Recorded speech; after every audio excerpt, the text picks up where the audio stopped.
lesson 7, part 2 of using the bowl gouge. I want to show you the tools that we introduced last time. This is the one I use mostly for spindle work. We're not going to use that. It's too short a handle for what we're going to be doing today. I'm going to be using my double end, which has a nice long handle, it's a 3/8 gouge. And this one, which is also called a 3/8, but a little bit smaller, and I might find reasons to want to use either of these. Later in this lesson, I'm going to introduce what we call the bottom feeder, which is ground entirely differently. Now, one of the questions that comes up a lot in bowl turning and looking at gouges is, what angle is this bevel? And I actually looked today before I came over to make this video for a protractor so I can measure. The answer is, I don't know. But the bevel has two values, not so much the angle, but the fact that you can repeat it every time you sharpen. So you always get the same grind each time without grinding away a lot of unnecessary metal. And number two, that it fits the project you're trying to turn, allowing you to rub the bevel, as we talked about before, all the way down to and through the center of the bowl. Let me illustrate that. I'm going to go to the whiteboard here for a second and kind of show you what I mean by bevel has to match the project. So let's step over to the whiteboard for a minute. Here we are at the whiteboard, and I want to illustrate the point I made about having a bevel angle to match the project. Here's a fairly large, shallow bowl. So if I'm going to ride the bevel as I come down this curve, I can make it all the way to the center without the handle running into the rim and interfering. But on a smaller bowl, like I have drawn here to the left, if I start that same cut and come around here, I'm going to run into the rim of the bowl because this bevel doesn't allow me to get all the way to the center. And so for this bowl, I'm going to need a shorter bevel angle to do it.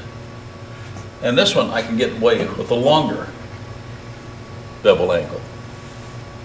So on our deep bowls, where the bowls may be even deeper than this, I'm going to use what we call a bottom feeder, which is simply a bowl gouge with a very, very short bevel. And at the end of turning the inside of our demo bowl today, I'll show you how that tool actually gets the job done. Are there other ways to do it? Yes, and we'll cover those later in another lesson.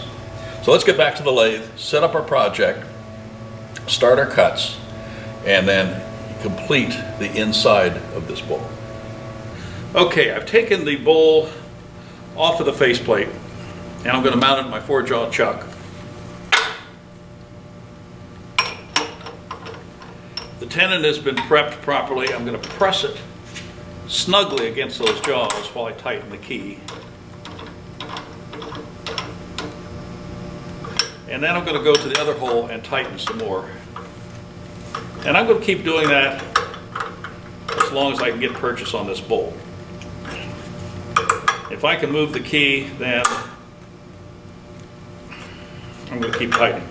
These jaws are compressing around that tenon, and as a result, it's biting in. That whole piece would eventually be cut off. So we're ready to start here. I'm going to bring my tool rest around square, because my first cut is going to be just to face this off and get it nice and flat. I've chosen these two gouges to use. One is a standard 3/8 bowl gouge with about a 40-some-odd degree bevel on it. Like I said before, I don't know quite what the right angle is. The other tool I'm going to be using is a bottom feeder, which was simply a gouge that we went to the grinder and ground like this, creating a really stubby bevel. I have a little tongue tie there. But anyway, we'll use that at the very bottom. Okay, so what we're going to do now is we're going to get started. I'm going to make my first cut, handle down 45, flute 45, but the tool rest is parallel with the face here. And my cut is going to be like this. I'm going to start the cut in the center, and literally I'm just going to lean backward. And the purpose of this is to face this off. If you have a blank that's very rough, you'll probably hit some high spots. Skip over the low spots and keep doing that until the face is flat. Speed still about the same speed, about 1500.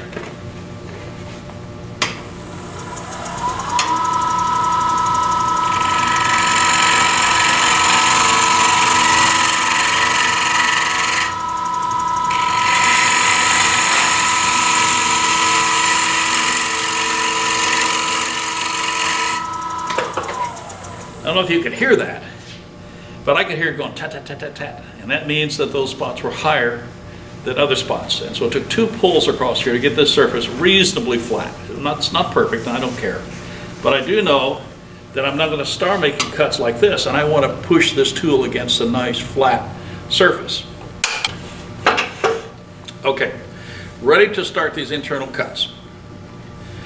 My cuts are going to be different than this. I'm going to have the tool handle horizontal, so I need to recheck that the tool is going to actually pass dead through the center of this blank. Remember, my first cuts were the handle down.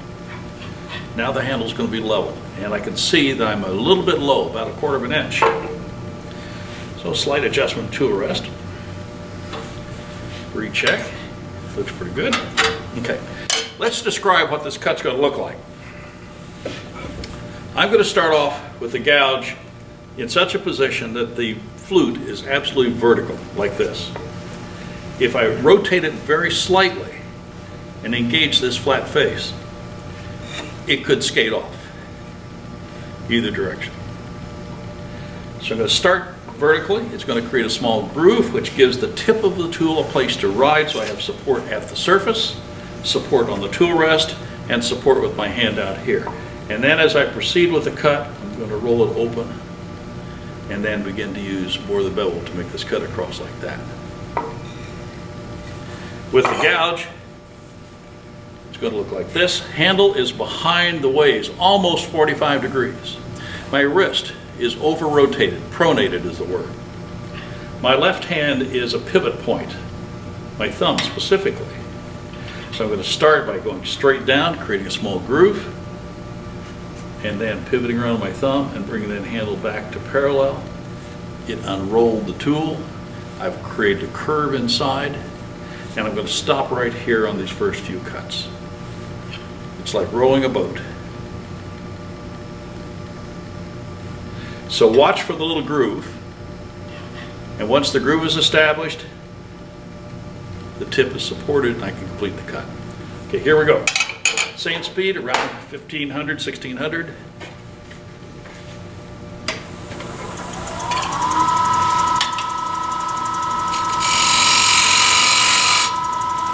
Small groove.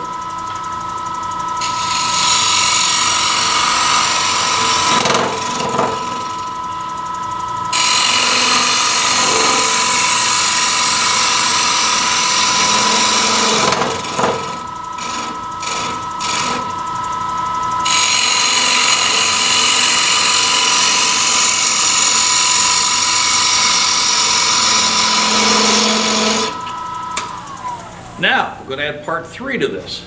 Down, around, and now I have material in the center that has to go away. So I did down, I did around, and you can see there's a curve starting here. But now once I get him squared off here, I'm going to use my left thumb simply to push across. Down, around, and once I'm squared off here, across. So I'm going to add a 3rd component to this cut.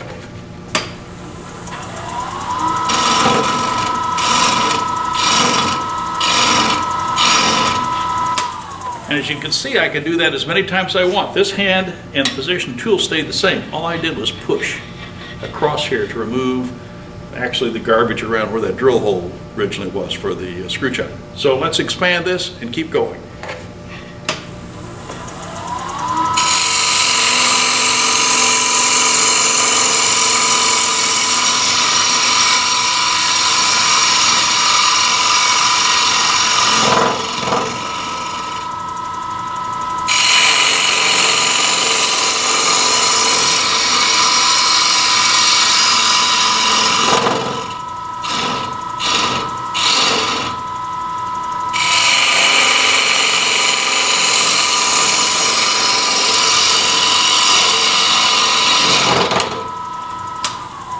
But you see there's a rhythm builds up here.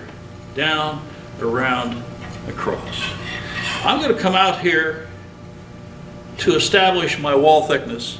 I'm not going to go down much farther, maybe halfway, because I don't want this to get too thin out here until I get it perfected. So I'm going to come out, work this way out, down a little bit more, and then I'll talk to you about working down into the bottom.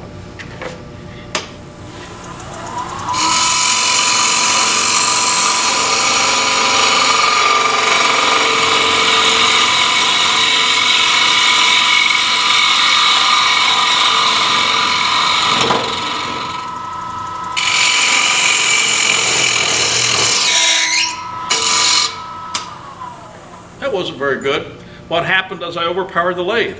I took a bite here that's so big that I actually heard the belt slip in the lathe. So problem is I back off a little bit to make that cut again.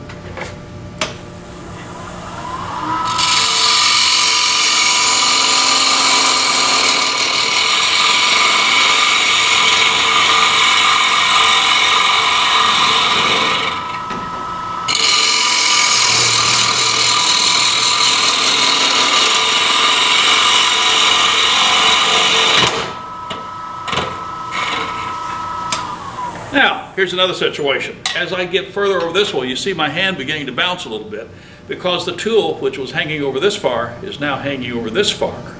And that gives more leverage to the bowl, and this hand doesn't have a lot of support. So I'm going to make an adjustment in the tool rest.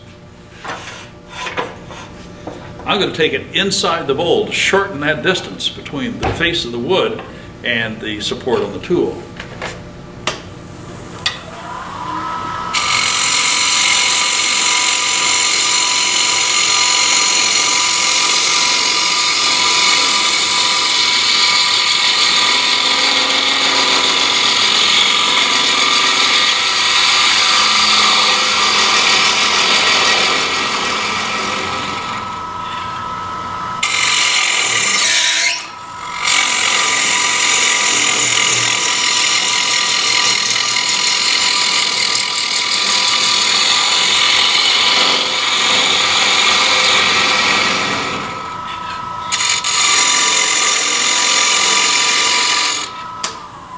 I have so much support for the edge of this tool in here that I literally could use it without this hand because it's supported here and I've got really good support.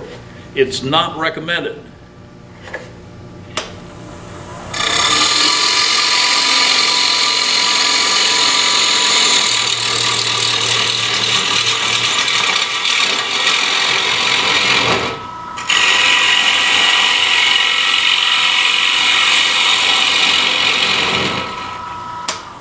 Now, I'm not going to go down any farther, but I am going to come out here and establish the thickness of the rim, and I'm going to work the top 1 inch and get it perfect.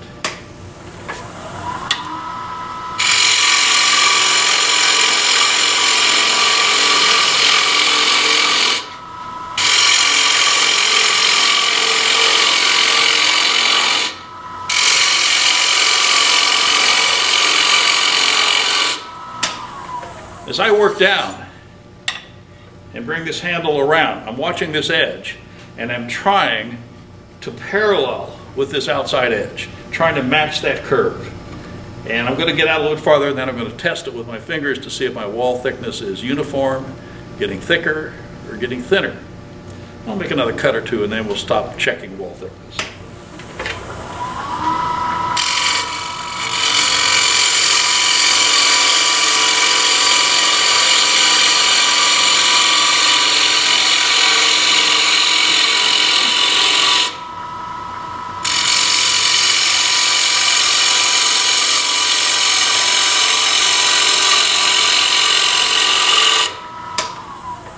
Now, I'm not shooting to make a thinnest wall bowl, but I am shooting to have one that feels fairly uniform. And my fingers tell me that towards the bottom of this cut, it's getting a little thicker. So I'm going to pick up about halfway down here and clean up this top inch.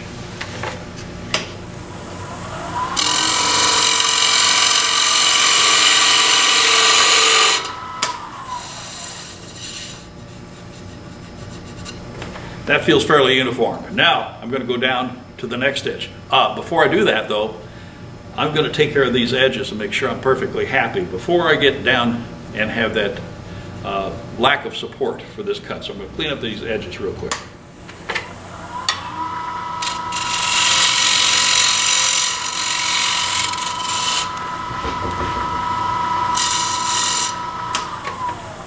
I'm keeping it relatively square, just it's a style thing, but I did break these two corners to be sure that I didn't accidentally run my hand into it and risk getting cut. A sharp corner on a piece of wood like poplar even will cut you, so I don't want that to happen. So I'm ready to go down another inch, and we'll just keep working down.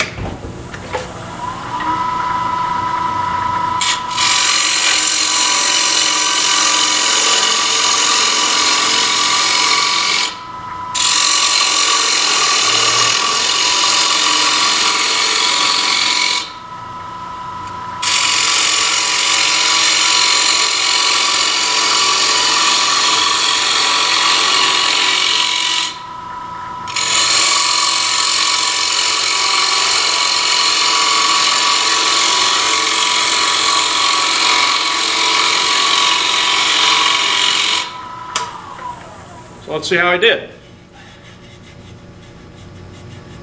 We could take calipers, but my fingers are pretty accurate right now, and I can tell from right here it's starting to get thicker. So I'm going to pick up the cut from there and turn the tool a little less to make those walls match.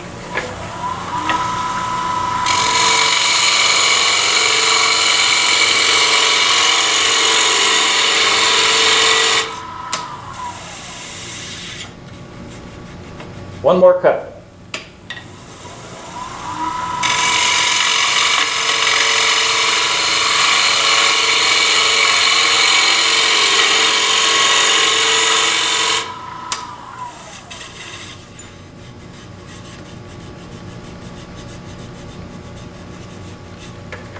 Pretty good. I'm going to make one more cut and then take it down just a little bit farther.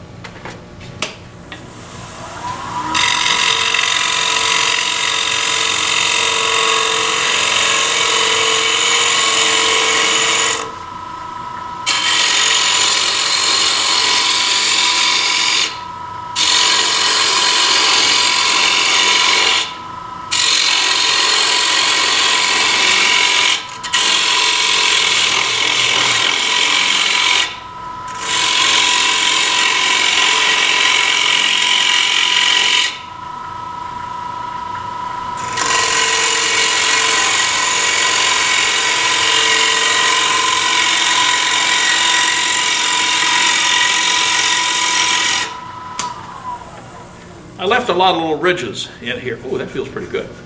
As a cut. Each of those ridges served a purpose. It gave me a place to start the cut with the tip of the tool. I can set it against that groove and go on down.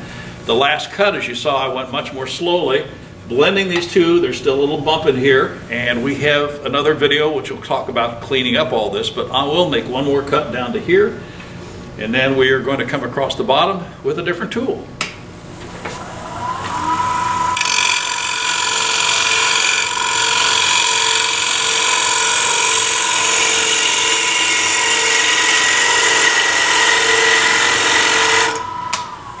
You see that cut this time? I was using the top side of the tool. That's that shear cut I showed you on the outside. I just did it on the inside to blend these two cuts together. There's still a little bump there, but I'm not going to worry about that. We're going to come around in another video and talk about a tool that cleans that up really, really nice. Well, I went back and got a pair of figure-8 calipers, and with these I now can check wall thickness. Pretty good. And here it's getting thicker.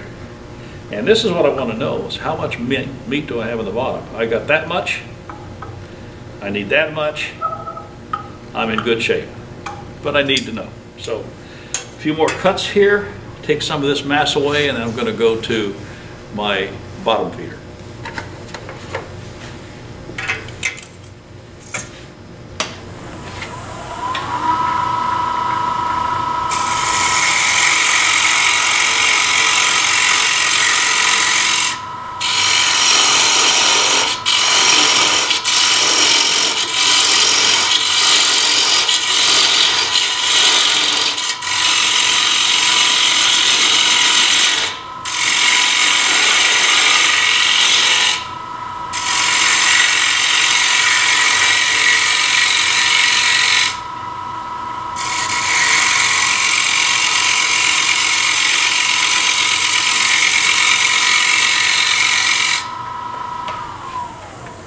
see how we're doing.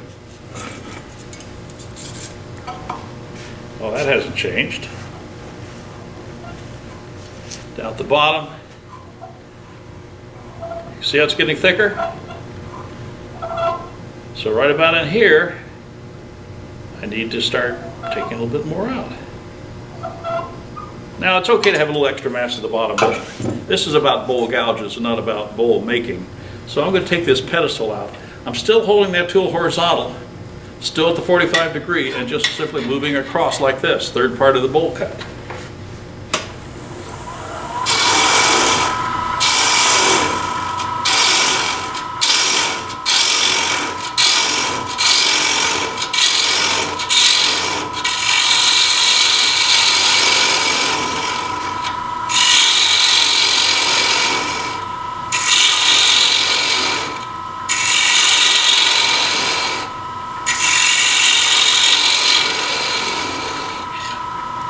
Now, I know it's getting a little thicker right about here, so what I'm going to end up doing is continuing that cut a little bit, bringing that curve around a little bit.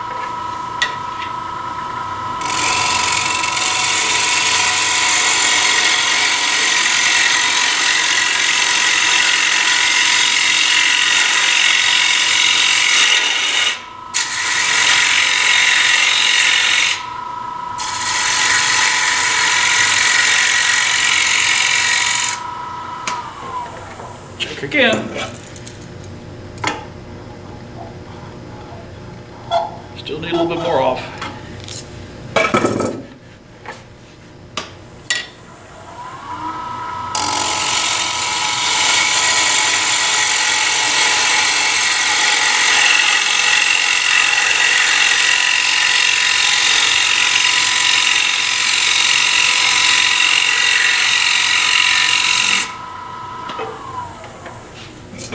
This should be my last check.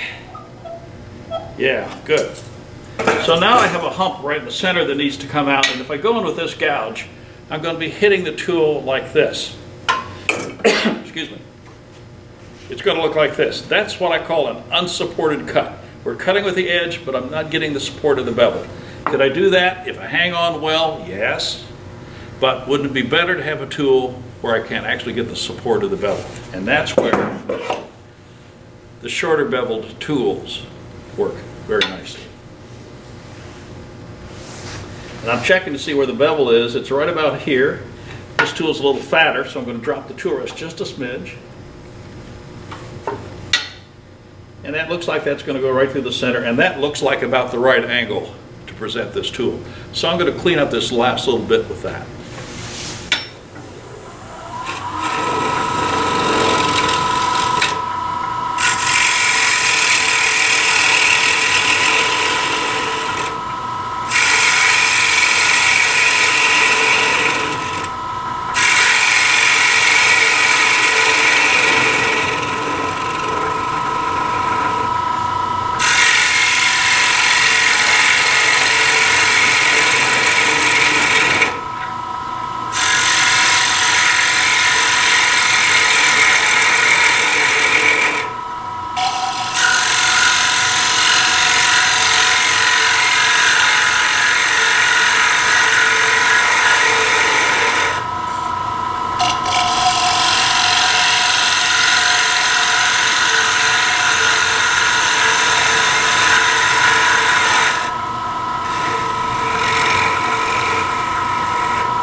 And there we have a cut all the way across the bottom. I feel a little ridge right in here. I feel a little bump right in here. It's not perfect yet. So, in our next video, we're going to talk about ways to complete the inside of this with a tool that's much simpler to use, but has a learning curve of its own. So come back for bowl scrapers. See you next lesson.